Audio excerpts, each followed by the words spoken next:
particulièrement déçu de la défaite de Jean-Luc Mélenchon, le réalisateur de Des hommes et des dieux, Xavier Beauvois, a exprimé son désarroi en brûlant sa carte électorale. Malgré un score élevé de 22%, Jean-Luc Mélenchon n'a pas réussi à se qualifier au second tour de l'élection présidentielle. Une défaite qui a particulièrement irrité Xavier Beauvois, lequel soutenait fermement le leader de la France insoumise. Ainsi, pour exprimer son mécontentement, le réalisateur de Des hommes et des dieux s'est filmé en train de brûler sa carte électorale, provoquant la polémique.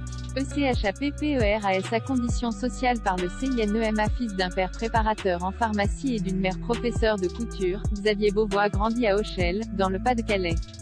Alors qu'il est en terminale, il rencontre via une conférence le critique et cinéaste respecté Jean Douchet. Ce dernier lui donne une chance de s'extirper du milieu ouvrier auquel il semble promis en l'invitant à Paris et en l'encourageant à s'engager dans le cinéma. Beauvois déclarera plus tard, « Le cinéma m'a sauvé la vie.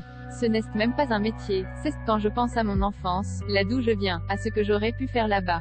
Ce n'était pas possible, il fallait que je sorte de là. » Le jeune homme débute comme assistant réalisateur avec André Téquinet sur Les Innocents, et Manuel de Oliveira pour Mon cas, avant de faire ses premières armes de réalisateur avec un court-métrage, Le Matou, 1986. Il franchit le pas du long-métrage 3 ans plus tard avec Nord, où il évoque le Pas-de-Calais à travers la désintégration d'une famille incapable de communiquer.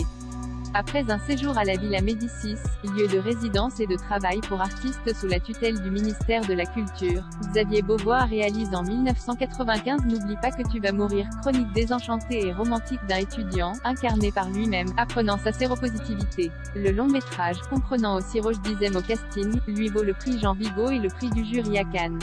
Acteur à l'occasion, notamment pour Michel Deville, Au Petit Bonheur, 1994, Jacques Doyon, Paunette, 1996, et Philippe Garrel, Le Vent de la Nuit, 1999, il signe en 2001 selon Mathieu, avec Benoît Magimel et Nathalie Baye. Il offre ensuite à cette dernière l'une des deux rôles principaux du drame policier Petit Lieutenant, 2005, celui de Baudieu, commandant de police et mentor de Djalil Lesper. Et, c'est tout naturellement que, lorsque ce dernier réalise son premier long métrage, 24 mesures, 2007, il lui attribue le petit rôle du patron du Pipe Show. Xavier Beauvois poursuit sa carrière de comédien auprès de réalisateurs de renom. Ainsi, on peut le voir chez Jean-Paul Salomé, Arsène Lupin, Les Femmes de l'Ombre et Le Caméléon, et Benoît Jacot, Villa Amalia. La CONSECRATION avec Des hommes et des dieux. L'année 2010 marque à la fois une consécration et un tournant décisif dans sa carrière de metteur en scène.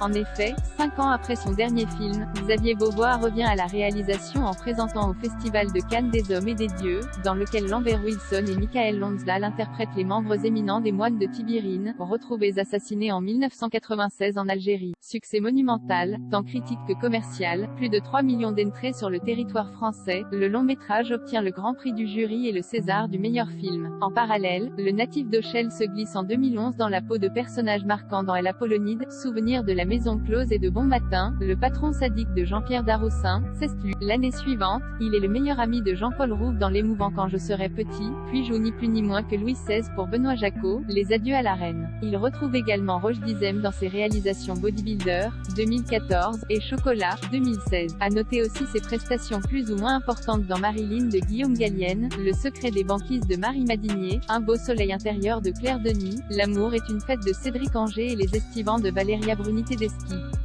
En 2014, le réalisateur adapte un fait divers survenu dans les années 1970, 2 hommes volant le cercueil de Charlie Chaplin pour demander une rançon à sa famille, dans La rançon de la gloire emmenée par Benoît Poulvorde et Roche Dizem.